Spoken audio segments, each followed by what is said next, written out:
entertainment for Monday night on Anglia. At 8, a brand new series of Minder, and times are hard down at the Winchester Club. Who'd have thought it was once a major clearinghouse for top-class consumer durables? At 9, Harrison Ford in the adventure movie Raiders of the Lost Ark.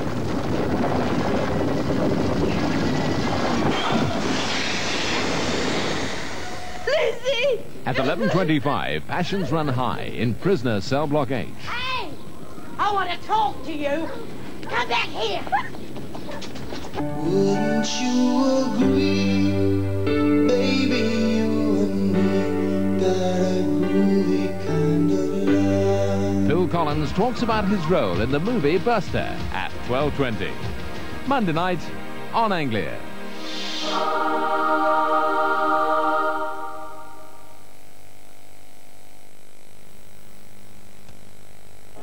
Don't miss the Texas sale at the new Texas Superstore in Saffron Walden. Hundreds of amazing sale offers.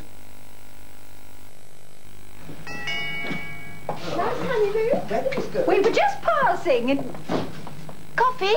Oh, you like the filter machine I bought you? Because we thought making filter coffee was sometimes a bit of an effort, we made Brook Bond Red Mountain. Red Mountain is freeze-dried to taste fresh and richly roasted. We just got to paint the ceiling. Why don't you take a seat? Can't beat fresh coffee, Maud. Especially when it's served in beautiful cups, Maud. Red Mountain. It's like ground coffee taste without the grind. It's her first wedding, but not the dresses, because it was hired from Janice Smith's bridal hire shop. The things that happen to my bridal gowns, like mud on the hem, even Beaujolais down the front. Then it all comes back to me. Unless I can get the dress totally clean, I can't hire it out again. My bridal gowns have to be washed in low temperatures. But at low temperatures, my old powder often let me down, until I changed to Ariel Automatic. See what happens when we compare Janice's old powder with Ariel. It's the difference between nearly clean and really clean. After an Ariel wash, it's so clean it sparkles, and the bride feels she's the first girl ever to wear the dress. Now you know why I couldn't run my business without Ariel Automatic. Ariel, not just nearly clean, but really clean. Late again, Richard. It's the car. Head and Shoulders. I didn't know you had dandruff. I don't.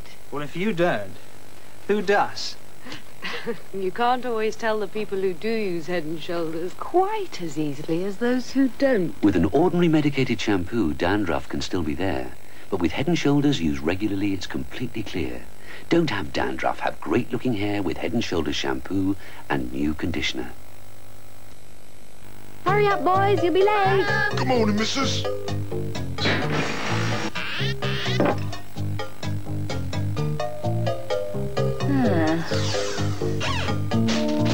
Bye. Missus. Hi, Mum. Tea ready yet, Mum? Just a moment. This kitchen's nice and new, but it isn't nice and clean. But it'll be clean in a flash. Flash is faster than other liquids because used neat, it starts dissolving greasy handprints on contact, on tiles, on worktops, on sinks. So when you've got to dash, wipe out dirt in a flash. Sorry, Mum. When we get a cold, we most likely get a bunged-up nose or a sore throat. But all too often we get both together. Double trouble. And that's precisely why lockets have a double action. On the outside, menthol to help clear your nose and let you breathe more easily. Inside, a liquid center to soothe your throat. Making you feel altogether human again. So for double trouble, double action lockets help clear your nose and soothe your throat. CNC, the sale to see for carpets and furniture. CNC. Sale now on.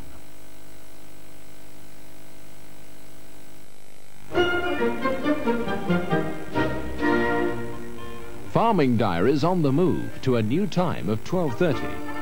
The professional team stays, reporting on farming, food and the countryside. But now, it's an hour earlier. Farming Diary, every Sunday at 12:30 on Anglia.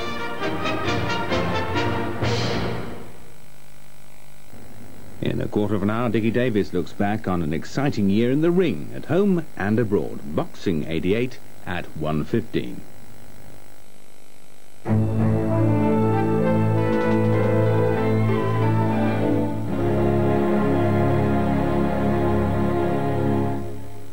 This is Anglia Television. Now the news from ITN.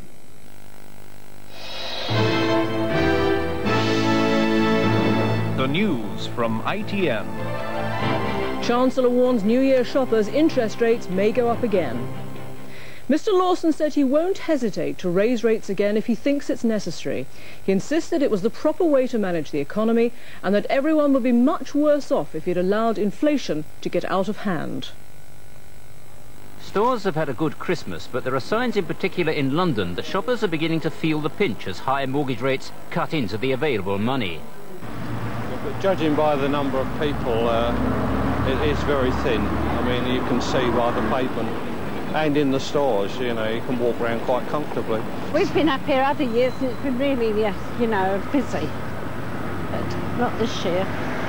People look and just put them down again. A poll in today's Times shows public pessimism about the year's economic prospects. 74% now expect inflation to rise in the coming year, compared to 48% last year. 64% expect mortgage rates to rise, which compares to 30%. The Chancellor says the economy is going ahead in a satisfactory way, but admits he's ready to put up interest rates if necessary. I'm confident that inflation will respond to treatment, but of course, as I remember saying in the very first speech I made after we were re-elected in 1987, interest rates are the essential instrument of monetary policy, and I shall not hesitate to raise them whenever it is necessary to do so. With his New Year message that the economy is going ahead very satisfactorily, the Chancellor is not only displaying an astonishing complacency, but adding insult to injury to millions of homeowners facing an anxious time with mortgages going up by an average of £40 a month. My concern now is for businesses and jobs that are going to be hard hit by high interest rates, and in the absence of any initiative from the Chancellor to help homeowners, I'm writing to the building societies and to the banks, asking them what they can do with extended mortgage repayments and other initiatives to soften the blow for homeowners. Conservative backbenchers will take some comfort from the latest opinion polls, which show their party 10 points ahead of Labour. But there's a growing feeling at Westminster that as the mortgage increases in the pipeline come into effect, the Chancellor in particular faces an unhappy new year. Peter Allen, ITN, Westminster. The rise in mortgage rates could keep more holiday-loving Britons at home this year. This week is usually boom time for travel agents, but one firm is predicting a 5 to 10% drop in the number of people booking holidays, and they say the south is particularly hit. Traditionally, hundreds of thousands of holidays are booked in the weeks following the Christmas break. The next fortnight is the busiest of the year for travel firms and a barometer for the holiday industry. But already some of the largest companies are reporting a slump in business. They blame high interest rates. Homeowners faced with increased mortgage payments are thinking twice about their summer holiday. I think it's two things. One, they haven't actually got the money. The other is there's a worry factor. Quite a lot of people aren't actually going to get their new mortgage costs until February, March next year. And I think the holiday business is one which is dependent to some extent on confidence. When people feel they will have the money, then they'll make the bookings. When they're worried about the availability of cash next year, they'll hold off. The drop in holiday bookings is most noticeable in the south of England, where house prices and mortgage payments are traditionally higher. The travel industry say 1989 is expected to see greater interest in long-haul holidays to exotic locations. But a slump in demand caused by heavy mortgage payments could also result in bargain offers and discounts as the travel companies compete for the remaining business. The parents of an 18-month-old boy say they've had the best New Year's present ever thanks to surgeons who've given him sight. Christian Clements faced a lifetime of blindness when he was born with cataracts in both eyes. Surgeons at Moorfields Hospital in London used complex microsurgery to remove them. Only a few weeks ago, little Christian Clements couldn't even play with his brother or sister. His parents, Jill and Paul, discovered that he had cataracts in both his eyes when he was just 3 months old. At one stage, they thought he might never be able to see again. He wasn't like the other children. He used to just sit and not play with toys. He wouldn't watch the television, you know, and he used to just look up at light bulbs when they were on. Was there a time when you thought he might not be able to see again? Yeah, for quite some time. Before the operation, when he first went into hospital, and we first realised there was something wrong, it was in doubt for quite a while whether he'd ever be able to see again. Now, thanks to a team of dedicated surgeons at London's Moorfield Hospital, who through microsurgery have removed the cataracts, Christian can now miraculously see and will be able to lead a perfectly normal life. Before the operations, he was a quiet little chap, just used to sit or lie in his cot and do nothing. But now, he's out and about, we can't stop him. The new year for the Clements has been one that they'll never forget. Susan Osman, ITN, South London. The body of Mrs. Ingrid Smith, who died in the Pan Am jet disaster, has been released to her husband.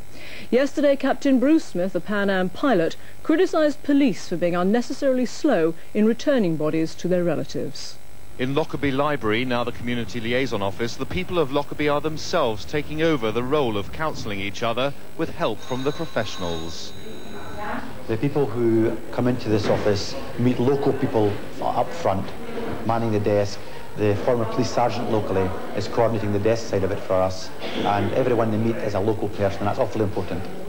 Among the messages of sympathy from all over the world, there are pledges of support for the Disaster Trust Fund, which now stands at £500,000. Some local people, well, quite a few local people have had cash payments made to help them get over the immediate difficulties, particularly in the way of clothing, housing, and we've hired cars for people so that they can get around. Police have now released a total of 79 bodies, among them the wife of Pan Am Captain Bruce Smith, who yesterday complained the bodies weren't being released to relatives quickly enough. The social work effort is being coordinated from Lockerbie Academy, though by this time next week, local children will be back here when the school term starts. There's the immediate practical help that people who've lost their homes or had homes damaged need help with. And the other important area of help that we've been offering people is encouraging them to talk about what they have experienced and helping them to begin a grieving process. Initially, the agencies took the initiative in providing service properly so, but now the people of Lockerbie are clearly intent on constructing their own way forward, and that's right, that's healthy. Although people here are trying to return to some kind of normality, social workers say they'll need to stay in the town for a year. Glenn O'Glaser, ITN, Lockerbie. Investigators in Brazil are trying to find out why the tourist boat which sank on New Year's Eve was allowed to put to sea. It was heavily overcrowded and didn't have enough life jackets. At least 90 people are now believed to have died. A relative of the captain says he took the boat out of port at Rio de Janeiro because he was afraid of being sacked if he refused. The rough seas of New Year's Eve off the Copacabana beach had subsided by daylight as the grim search for bodies and wreckage continued. About 130 revellers had been on the flat-bottomed pleasure boat, which was designed to take only 100, and up to 100 are feared to have died. Victims are still being brought ashore, but because of the currents and the depth of water, some may never be found. Distraught relatives are already demanding to know why the boat was allowed to put to sea in such bad conditions when so heavily overcrowded. There are reports it was ordered to return by Coast Guards, but then allowed to continue. The search for clues as to how the boat turned over and sank in less than 15 minutes goes on. It's now known that a number of foreign tourists were among the casualties. A survivor from Denmark said there were not enough life jackets or life rafts on board and that only the strong had any chance of surviving in the night seas. The captain who died is reported to have said before sailing he didn't want to put to sea, but he'd have lost his job if he refused. Israeli troops have arrested 9 Palestinians for throwing petrol bombs at soldiers. 2 of them also had their homes demolished by the security forces. Another 9 Palestinians were injured in clashes with troops during Fatah Day, the anniversary of the first PLO guerrilla action. But a show of force by Israeli soldiers on the West Bank and around-the-clock curfew in the Gaza Strip prevented serious violence. In the United States, 6 people died and 18 were injured in a multiple crash on an Illinois motorway. 23 vehicles smashed into each other, causing a massive explosion. The disaster has been blamed on thick fog and heavy traffic. And in Minnesota, 8 children and their 2 babysitters died in a house fire started by a faulty electric heater. Firefighters said the house was already engulfed in flames when they arrived and there was little they could do. Thousands of former prisoners of war have launched a campaign to be paid money they say they were cheated out of while in German camps. The government docked a third of their wages because the Germans were paying them instead, but the camp money turned out to be worthless. Bungie Bracken's war ended in 1945. His battle with the British government has continued unabated ever since. Captain Bracken was one of 10,000 officers captured by the Germans during the Second World War. For the last 43 years, he's led a little-known campaign to win back money he says the government cheated him and thousands of others out of while prisoners in Germany. As the Wehrmacht steamrolled its way across Europe in 1940, the first of more than 130,000 prisoners began their long march to camps back in Germany and Eastern Europe. The officers unaware that from the moment of their capture,